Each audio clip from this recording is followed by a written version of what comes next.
ఓం శ్రీ గురుభ్యో నమ. శ్రీ లలిత త్రిశతి ఈనాటి నామము, ఆ రూపము, ఆ శక్తి.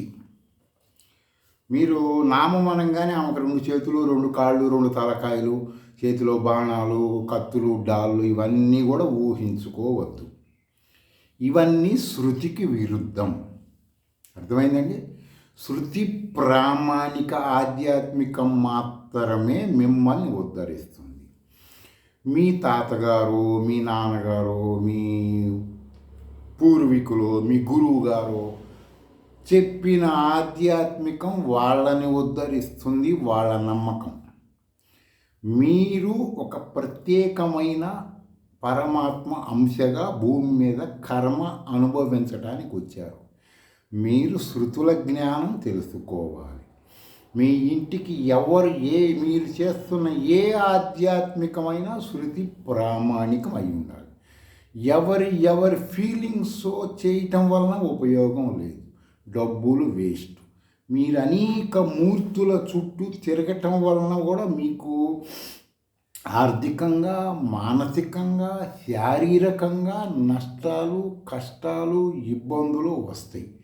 శృతి ప్రామాణికంగా మాత్రమే ప్రతి భారతీయుడు ఆధ్యాత్మికం ఆచరించాలి.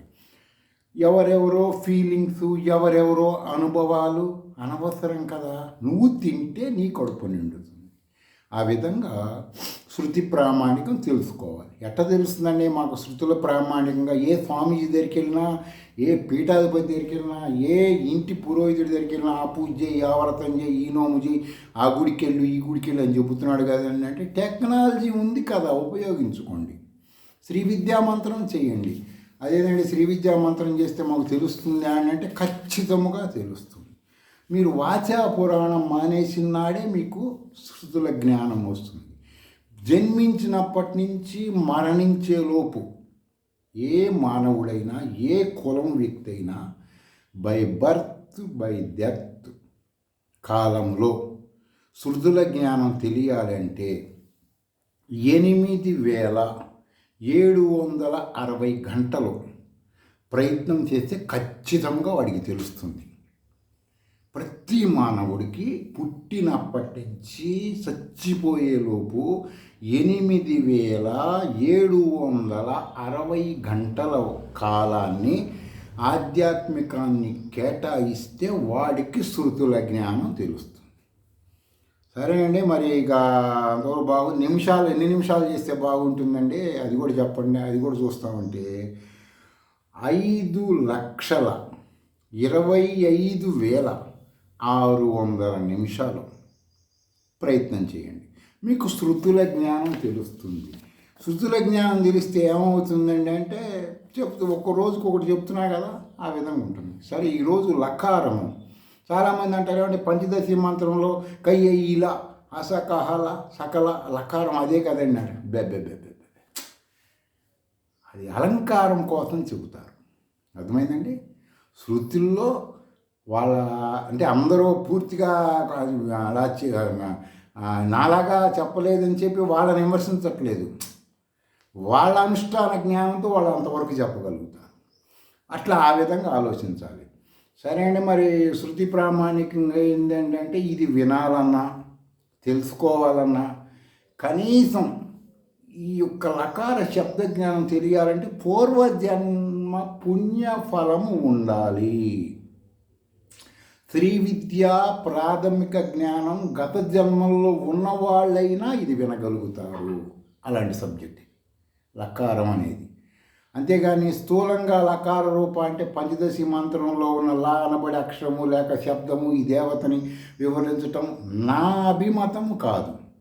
నా అనుష్ఠానం రీత్యా నేను ఆ విధంగా షార్ట్ కట్లో చెప్పి అట్లాంటివి నేను చెయ్యను. నాది ఏది చెప్పినా శృతులు ప్రామాణికం. మీరు ఇది నమ్మాలి, ఇది సత్యం. నేను చెప్పిన తర్వాత మిమ్మల్ని ప్రశ్నించుకుంటే మీరు ఇది కరెక్ట్ అని మీరు అనాలి. అది నా అభిమతం. నన్ను నేను పొగుడుకోవాలి అంటే ఆత్మజ్ఞానం ఉండాలి కదా. ఇప్పుడు నాకు ఆత్మజ్ఞానం లేదనుకోండి, ఇప్పుడు లకార రూప అనేది నేనే అని నేను చెప్తున్నా మీకు.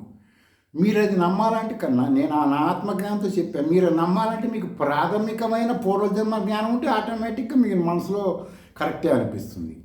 ఎట్లా అంటే వినేవారు కూడా ఇవి విన్న తర్వాత మీరు తెలుసుకోవాలంటే ప్రతి మానవుడు నోరు శృతి ప్రామాణికంగా నేను చెప్తున్నాను, ఇది నా సొంత కవిత్వం కూడా కాదు, నాకున్న ఆత్మజ్ఞానము శృతి ప్రామాణికం విట్నెస్. ఇప్పుడు నోరు అనేది ఎవరికైనా సరే ఆహారం తీసుకోవటానికి ఎక్కువగా వాడుకోవాలని శృతి వాచ, కొన్ని భౌతిక అవసరాల నిమిత్తం వాడుకోవడం తప్పు లేదు. ఈ నామరూప వివరణ గుర్తుకి రావాలి ఎప్పుడైనా. మీకు ఇది విన్నవాళ్ళు ఎవరైనా సరే me by birth by death ఈ యొక్క నామం శబ్ద వినంగానే ఇవన్నీ స్ఫురణ రావాలి. అలాంటి వివరణ ఇదలుచుకున్నాను. లకారము అంటే మామూలుగా సపోజ్ లకారం అనగానే మీరు లక్ష అని అనుకుంటారు కదా, కొద్దిసేపు ఫిజికల్గా చూడండి. లకారం అనగానే చాలా మరి ఏంద్ర లకారం లక్ష అని అనుకుంటారు కదా, అది ఒక అర్థం కూడా వస్తుంది కదా. లక్ష అంటే ఏంటి? ఉత్తమ మానవుణ్ణి లక్షణముగా ఉన్నాడు అంటారు. ఒక సంస్కారవంతుడు, ఏ దురలవాట్లు లేని ఉత్తముడు లక్షణంగా ఉన్నాడు అంటారు. అర్థమైందండి?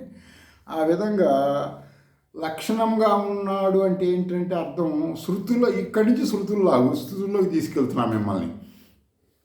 షోడశ కళా పురుషుడు అంటారు ఎవరిని? శృతి ప్రామాణికంగా ఉత్తమ మానవుని షోడశ కళా పురుషుడు అంటారు. గ్రాంధిక భాష ఇది. షోడశ కళా పురుషుడు అంటే ఆత్మజ్ఞానం కలిగిన వారికి 16 కళలు ఉన్న పురుషుడు. సరే అండి, బాగానే ఉంది మీరు చెప్పింది. మరి ఇక్కడ మీరు చెప్పే నామానికి సంబంధించిన వివరణ కావాలండి మాకు. షోడశ కళా ప్రపూర్ణుడు ఉత్తమ మానవుడు, ఓకే. ఈ లకారానికి దీనికి ఏంటంటే సంబంధం? మనస్సు, లకారం అంటే వచ్చేసి మనసుకు సంబంధించినటువంటి అంశ. దాని వివరణ కూడా ఇస్తుంటాను. ఇవాళ ఇకపోయినా మరుసటి రోజు అయినా సరే. మనసు అంటే అన్నము లేక ఆహారం అని నిద్ర లేపినా చెప్పగలగాలి ఎవరు? ఇది విన్నవాళ్ళు. అదేంటంటే మనసు అంటారు, మళ్ళీ ఆహారం అంటారు. అంటే శృతుల్లో ఉన్నది యథార్థ జ్ఞానం. మీరు ఇప్పటిదాకా దృశ్య ప్రపంచం చూసి ఉన్నారు కాబట్టి మీకు ఇది కొంత కన్ఫ్యూజన్ ఉంటుంది. నిదానంగా ఆలోచించండి. మనసు అంటే ఏంటి? ఆహారం. ఎట్లా అండి మనసు అంటే ఆహారం అంటారు ఏంటండి? మేము ఎట్లా నమ్మాలంటే ఒక చాందోగోపనిషత్తులో తండ్రి కొడుకుల సంవాదం ఇది. కొడుకు వచ్చి మీలాగానే అడుగుతాడు అనమాట, ఏమంటే ఇట్లాగే తండ్రిని విసిగిస్తే తండ్రి అంటాడు, సరేరా మానవుల్లో మహానురూపంలో ఈ విశ్వంలో బయట ఉన్న కొండలు గుట్టలు రాళ్ళు విగ్రహాలన్నీ మానవుల్లో ఉన్నాయిరా, అవన్నీ నీకు నేను చెప్పినా అర్థం కాదు. ఎందుకంటే నేను తిన్నాను, ఆ రుచి నాకు తెలుసు. నేను ఎంత చెప్పినా బెల్లం రుచి నీకు తెలియదు కదా, నీకు తెలియాలి కదా. అయినా కొంత చెబుతాను, నీకు స్వానుభవంగా తెలియాలని ఏం చేస్తాడంటే 15 రోజుల వరకు అన్నం తినకుండా వాడిని నీళ్లు తాగిస్తూ ఉంచుతాడు కొడుకుని. మానవుడు ఎవడైనా 15 రోజులు బతుకుతాడు నీళ్లు తాగితే. 15 రోజులు అయిన తర్వాత వచ్చి నేను వాళ్ళని మంత్రం చేసి దేవుడు అనుగ్రహిస్తా అంటే దండం పెడతాడు, నాకు మంత్రం వద్దు యంత్రం వద్దు అంటుంటాడు. సో అప్పుడు 16వ రోజుడికి ఆహారం ఇయ్యంగానే ఆహారం వలన సూక్ష్మ అంశములు మనసుకి శక్తిని ఇస్తాయి. ఏమిస్తాయండి? మనసులో ఆహారంలో ఉన్న కొన్ని రకములైనటువంటి గుణాలు, ఆ పదార్థాల శక్తి మనసుకు శక్తిని ఇస్తాయి.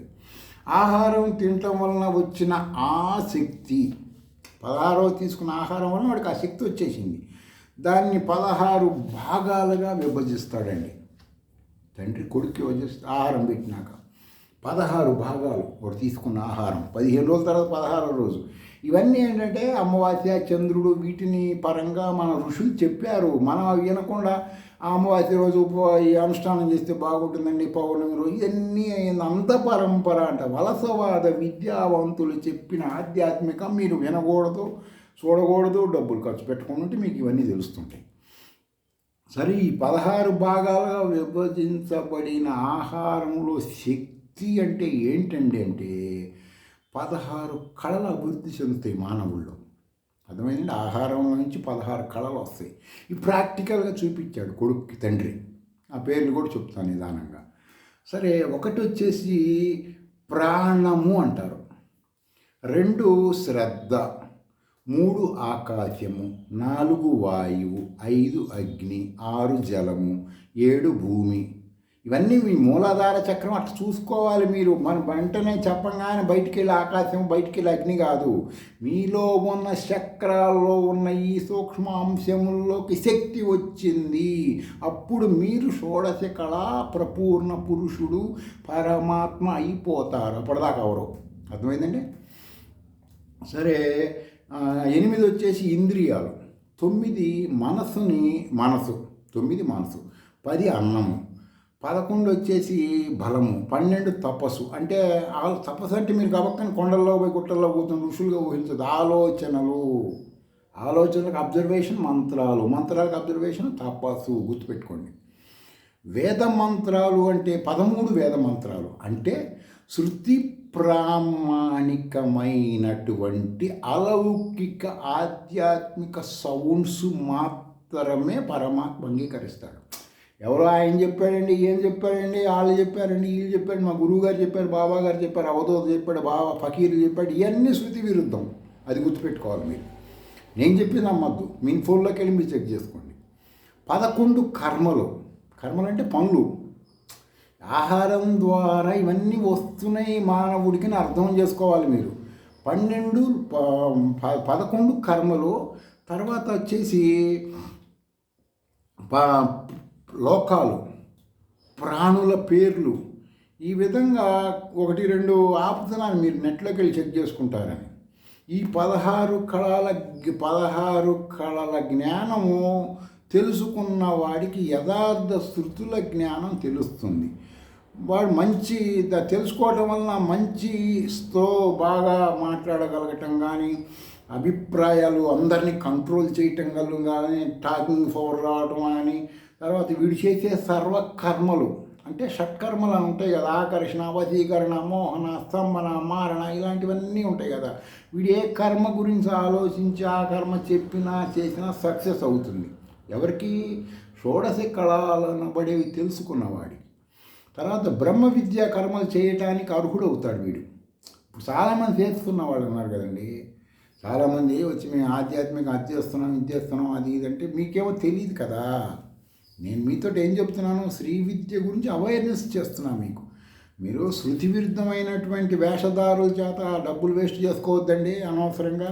వాటిని మీ ఇంట్లో వాళ్ళకి ఎవరికైనా ఖర్చు పెట్టుకోండి, లేని వాళ్ళకి నేను చెబుతున్నా. ఆధ్యాత్మికంగా వేస్ట్ చేయొద్దు, గుళ్ళు గోపురాలు తిరగద్దని చెబుతున్నా. అర్థమైందండి. శృతి ప్రామాణికంగా చెబుతున్నా. సరే, ఈ బ్రహ్మ విద్యకి సంబంధించినటువంటి కర్మలన్నీ చేయగలుగుతాడు. తర్వాత అనేకమైన అవినీతి అక్రమం, ఇప్పుడు ఆహారం ద్వారా ఇవన్నీ వచ్చినప్పుడు ఇప్పుడు మీకు కొన్ని విషయం కొంతమందికి బాధ కలుగుతుంది. ఈ విషయం ఎలా అంటే ప్రతి మానవుడి ప్రవర్తన ఆహారం ద్వారా ఉంటుంది. వాడి పుట్టుక కూడా ఆహారం ద్వారానే కదా. ఆహారం ద్వారా వీర్యము, శుక్రము తయారవుతాయి. అవినీతి ద్వారా సంపాదించినటువంటి సొమ్ముతో ఏ కులమైనా, ఏ మతమైనా, ఏ స్వామీజీ అయినా, పీఠాధిపతి అయినా, అవధూత అయినా, బాబాలైనా సరే, అవినీతి ద్వారా సంపాదించిన సొమ్ముతో వాళ్ళు ఆహారం తిని, ఆ ఆహారం ద్వారా వీర్యము తయారీ, ఆ వీర్యం ద్వారా సంతానం కలిగితే ఈ సంతానానికి వాళ్ళ బుద్ధులు వస్తాయి. ఎవరి బుద్ధులు వస్తాయి? వీడి డబ్బులు ఎవరి దగ్గర తీసుకున్నాడు వాడి బుద్ధులు వస్తాయి. అర్థమైందండి. అందుకని ఇవన్నీ చెబితే బాధపడకుండా ఉంటారని ఏం చెబుతారు? న్యాయంగా ఉండండి, ధర్మంగా ఉండండి. చాలామంది ఎవరో ఒకళ్ళిద్దరూ ఉండొచ్చు, వాళ్ళు ఖచ్చితంగా శృతి ప్రామాణికంగా ఇంతే. నీ యొక్క ప్రవర్తన మొత్తం నువ్వు తీసుకున్న ఆహారం ద్వారా కదా కలిగేది. సత్వ, తమో, రజస్సు గుణాలు కూడా నువ్వు అనేక పరంగా ప్రజల్ని పీడించి రక్త మాంసాలు తీసుకున్నప్పుడు వాడు అవతలకి వెళ్ళి తిట్టుకుంటాడు. ఆ తిట్ల నుంచి వస్తాయి, అనేక రకాలు వస్తాయి. ఇవన్నీ చెప్పుకుంటే చాలా ఫీలింగ్గా బాధపడతారు. కాబట్టి ఇప్పటికైనా సరే మీరు ఇలా చేసేవాళ్ళందరూ ఏం చేస్తారంటే శృతి ప్రామాణికం శ్రీ విద్యలోకి వచ్చి కొద్ది గొప్ప మీరు చేసినవి నివృత్తి చేసుకోండి. మంచి ఉన్నతమైన జన్మ కలగటానికి అవకాశం ఉంటుంది. తర్వాత ఏమో మీ సంతానం అకాల మృత్యువు, అపమృత్యువు ఇలాంటి వాటి పాలు పడకుండా ఉన్నతంగా ఉంటారు, మీకు బాగుంటాయి అన్నమాట. ఈ యొక్క విషయాలు ఇంకా లోతుగా తెలుసుకోవాలని మీరు తెలుసుకోవచ్చు. చాందోగోపనిషత్తులో చూసుకోండి. ఒక ఋషి ఒక కుమారుడి మధ్య జరిగిన యథార్థ సంఘటన అన్నమాట. పైన వివరించిన 16 మందికి సంబంధించినటువంటి జ్ఞానులు, వాటి వివరణ, మనసు, అన్నం వలన కలిగేది ఇవన్నీ కూడా అదేనండి. మరి పైన చెప్పిన మీ పేర్లకి వాటికంటే ఇప్పుడు మనసు అనే దానికి, అన్నానికి వికారము మనసు. అర్థమైందండి? పైన చెప్పిన పేర్లలో మీరు మనసు అన్నారుగా, అన్నానికి వికారం మనసు. ప్రాణానికి జలము వికారం అవుతుంది. మన ప్రాణం ఉంది కదా మన శరీరంలో, అది జలానికి వికారం అవుతుంది. వాయువు వచ్చేసి అగ్నికి వికారం. అన్నము వలన ప్రతి మానవుడికి 16 కళలు వస్తాయి. అవి తెలుసుకున్నవాడు దృశ్య ప్రపంచంలో ఉన్నతమైన స్థితికి వెళ్తాడు. చాలామంది ఏమంటే మరి మీరు చెప్తున్నామని బాగానే ఉన్నాయండి, మాకు ఆధ్యాత్మికం గురించి తెలియటం లేదు, వచ్చిన వాళ్ళందరూ వేదం చదివామంటున్నారు, వాళ్ళని మేము అడగాలనుకోండి, వాళ్ళని అడగాలంటే మేము ఎట్లా అడగాలండి? మాకు ప్రాథమికంగా అయినా వాడు వేదం చదివాడా లేదా అని తెలుసుకుంటాం, క్లుప్తంగా చెప్పండి అని కొంతమంది అడుగుతున్నారు. అంటే ఇది బాధ పెట్టాలని కాదు, శృతుల జ్ఞానం తెలుసుకోవాలి, అందరు శ్రీ విద్యలోకి రావాలి, యథార్థ జ్ఞానం తెలుసుకోవాలి. వలసవాద స్వామీజీలు, పీఠాధిపతులు, మఠాధిపతులు, అవధూతలు, బాబాలు ఇవన్నీ వాళ్ళ నమ్మకాలు తీసుకొచ్చి ప్రజలని రుద్ది, ప్రజల్ని మన మార్కెట్లో రుద్దుతారు చూడండి కొన్ని వస్తువులు బండకేసి. అలా రుద్దించుకోకుండా మీ వంశాలు అభివృద్ధి చెందాలంటే శృతి ప్రామాణిక జ్ఞానం తెలుసుకోండి. మీ అనుమానాలు శృతుల్లోకి వెళ్ళండి. ఏ దేవుడిని పూజించాలన్నా ఈ దేవుడి పూజ ఇది శృతిలో ఉందా లేదా? మీరు స్వామీజీ దగ్గరికి వెళ్ళినప్పుడు వాళ్ళని అడగండి, ఏమంటే మీరు పలానా చేయమంటున్నారు కదా, పలానా దోషం పలానా అంటున్నారు, ఏ శృతిలో అయినా ఇది ఉన్నది అని అడగండి. స్వామీజీకి ఇక్కడ వెలక్కాయలు అడ్డుపడతాయి. ఎందుకంటే వేషాలన్నీ పకటి వేషాలు ఫటా పగిలిపోతాయి అందరికీ. మీరు తెలుసుకోవాలి జ్ఞానం. మన భారతీయులు సనాతన జ్ఞానం ఉపనిషత్తులే. సరే, మీకు వేదం గురించి ఒక చిన్న వివరణ ఇవ్వటం జరుగుతుంది. వేదాలను బోధించే పద్ధతి పేరు, వేదాలు చెప్తుంటారు కదా విద్యార్థులకు, వాళ్ళు క్రమపాఠము అంటారు. క్రమ ప్లస్ పాఠం, వరుసన క్రమంగా చెబుతారు. ఈ పద్ధతిని తప్పక అనుసరించటం వలన ఖచ్చితంగా ఇదే అనుసరించవలెనో. ఋషులు పెట్టిన లాక్ అది తీయటానికి ఇల్లేదు. అందుకే నేనేం చెబుతాను, శృతి ప్రామాణిక ఆధ్యాత్మిక లాకులు ఉంటాయి కదా, తప్పు చేయడానికి ఇల్లేదు.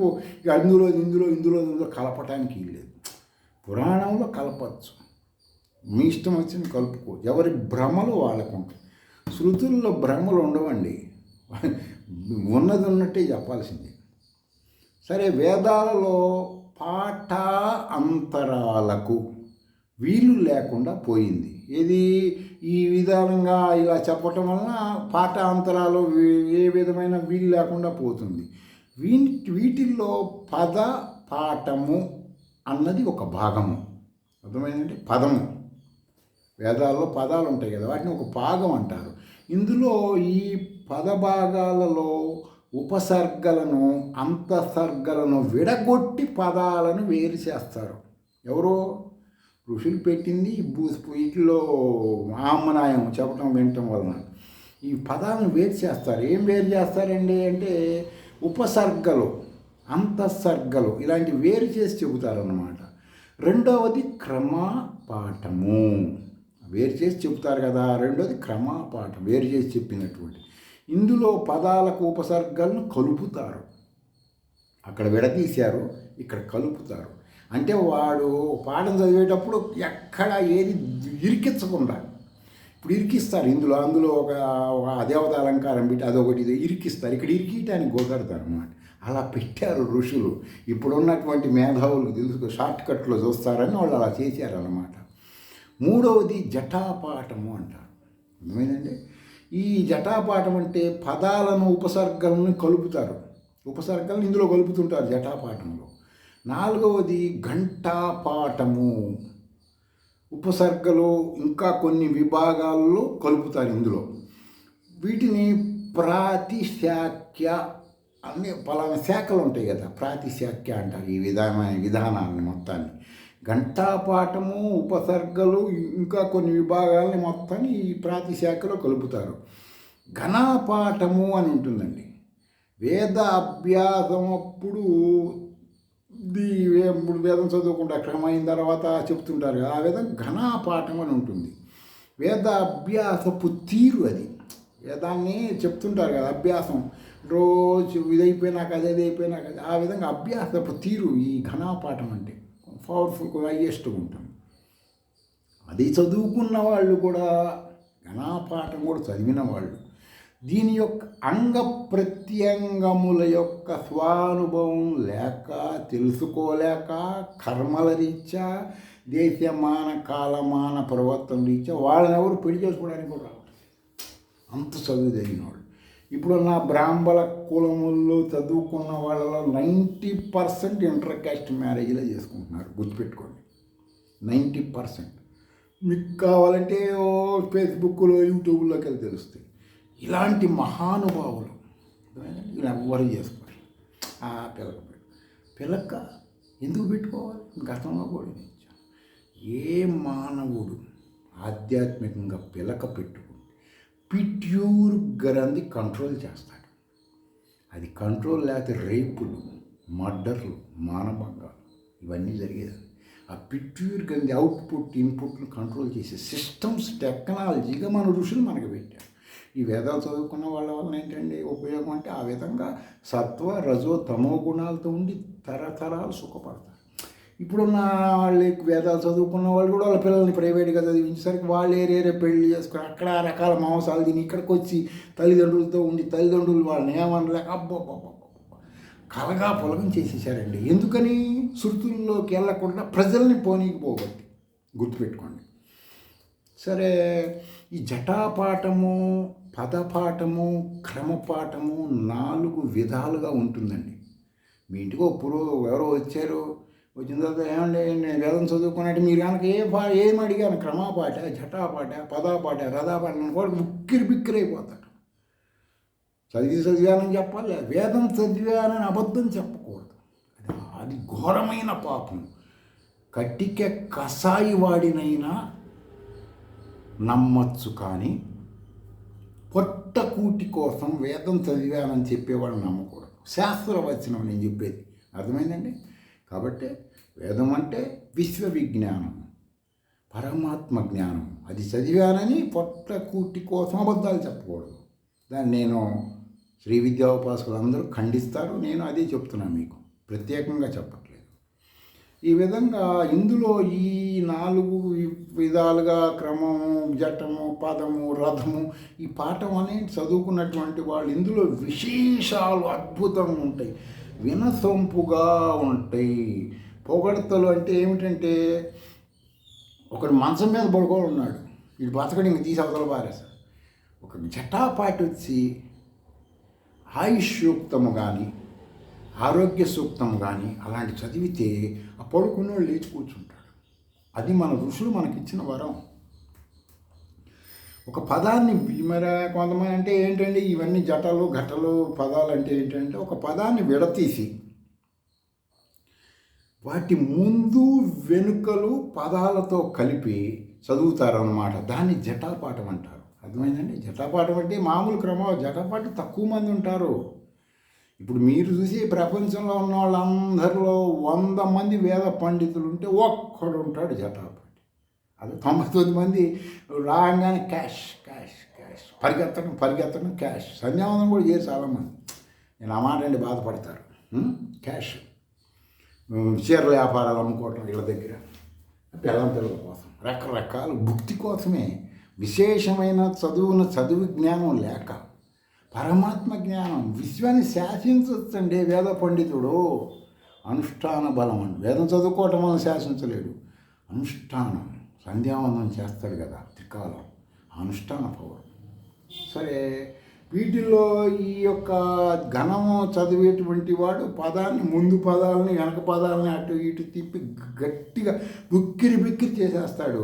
ఎలా చేస్తాడంటే, ఇప్పుడు శ్రీ విద్యలో మహాషోడశి మంత్రం ఉంటుంది. శ్రీం హ్రీం శ్రీం మైం హ్రీం శ్రీం మైం క్లీం సౌ క్లీం మైం మైం కయ్యైం హ్రీం మైం క్లీం నాథకాల క్లీం హ్రీం క్లీం సౌ సకల సౌ హ్రీం సౌ ఐం హ్రీం శ్రీం మైం క్లీం సౌ క్లీం మైం శ్రీం హ్రీం ఐం.